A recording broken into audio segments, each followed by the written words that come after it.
Good to go? Yep. All right, welcome to episode 5 of Back of House. Today we have Chef Neal Brown in the car. Neal's been a staple in the restaurant industry here in Indianapolis for a long time. And today we're going to run around to a couple of his favorite places.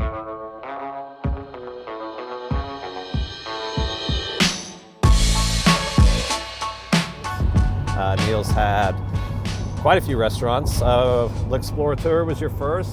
Yeah. Yep. Libertine, Pizzology, Stella, and Stella. Ukiyo.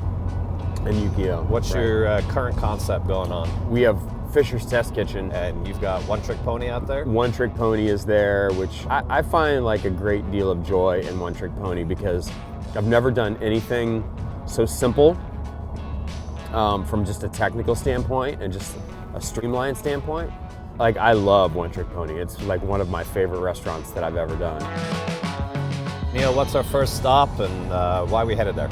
Yeah, so we're heading to Lucky Lou, which is technically called Taste Restaurant. And Lucky Lou is a Cantonese style restaurant.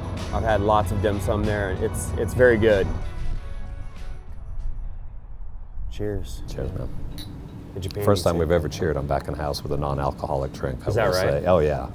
That's got to be Absolutely. like good. It's Good luck. Yeah.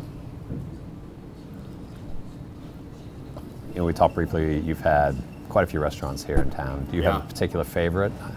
The most successful ones. The ones that didn't get me in trouble.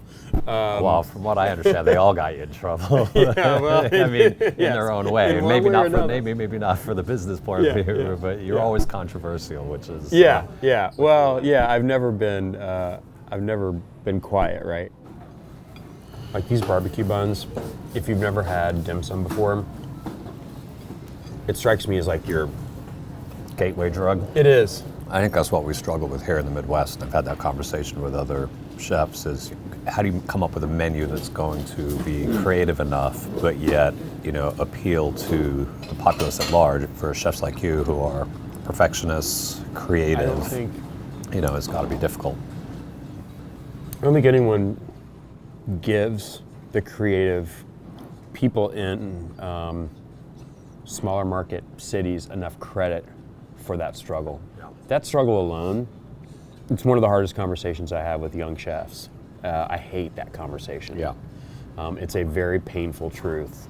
But if you're going to be successful here, you better learn the market. Yeah. It's this constant sort of push, pull, this dance, right? Yep. All right. So second stop, Cholita Tacos. I'm already full from dim sum. I'm just gonna not sugarcoat it. It's just delicious. Like every time I eat there, I'm just like, it's just delicious Mexican food. So, all right, that's banging tacos. What is it about the food that I always say to people, one of the most powerful ingredients in food is nostalgia.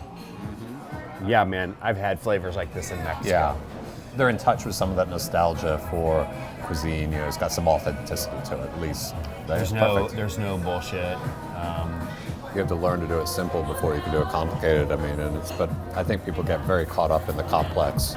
I find the arc of a chef is a mentor is showing you how to do things in a very classic way. Then you go out on your own and you fuck it all up. Along the way, you have some wins, you have some successes, way more failures most likely, right? Then you get into a confidence of realizing what those wins are, expanding on the wins, and getting more wins. And then what I find is you go way back to simplicity. All you have to do is rely on good fundamentals, good technique, good ingredients. Well, that was a damn good taco. Yeah, that was a good one. I'm gonna try this one since I love the size of these tacos too, man. As far as anybody knows, that's from Starbucks. Yeah, this is not a Bloody Mary. This is a Starbucks cup. Yeah. All right, dim sum. Nope. Check. Oh yeah. Check. Check. Tacos. Check. Check. What's next?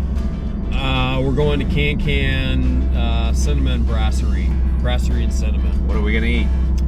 We're gonna eat chicken pate, which is, I mean, they've got a ton of delicious things there, but this is one of my favorite things that they make. Excellent. Woo! Fucking stoked for pate, bro. So, Brian makes this fantastic chicken liver pate. They puts a whole bunch of bacon inside the pate as well, and then covers it with bacon fat. Awesome. This looks great.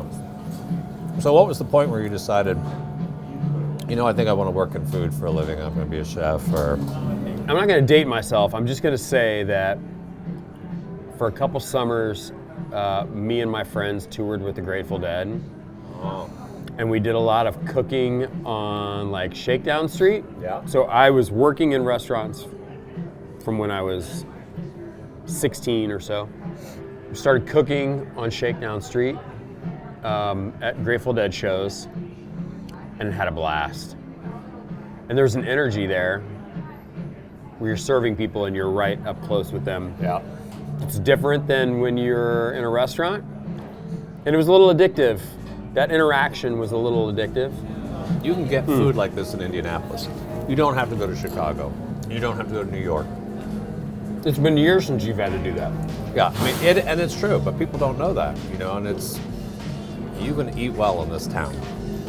You can eat really friggin' well. You can eat very well. Yeah. I mean, this was world-class food. Agreed. Yeah. Boy, we run the gamut today, man. Dim sum, tacos, pate. Yeah. Not bad at all, right? Now, variety. Oof. Yeah. Yeah, this is fantastic, man. Yeah. Thanks, Not bad. Thanks for taking time to hang with us, man. Appreciate your views on food. The kinder, gentler Neal Brown. I am not here to judge your diet. I'm here to cook for you, make you happy. We have a filter on it now. Yeah, well, it's about time. It's long overdue. Where have you been? Never too late.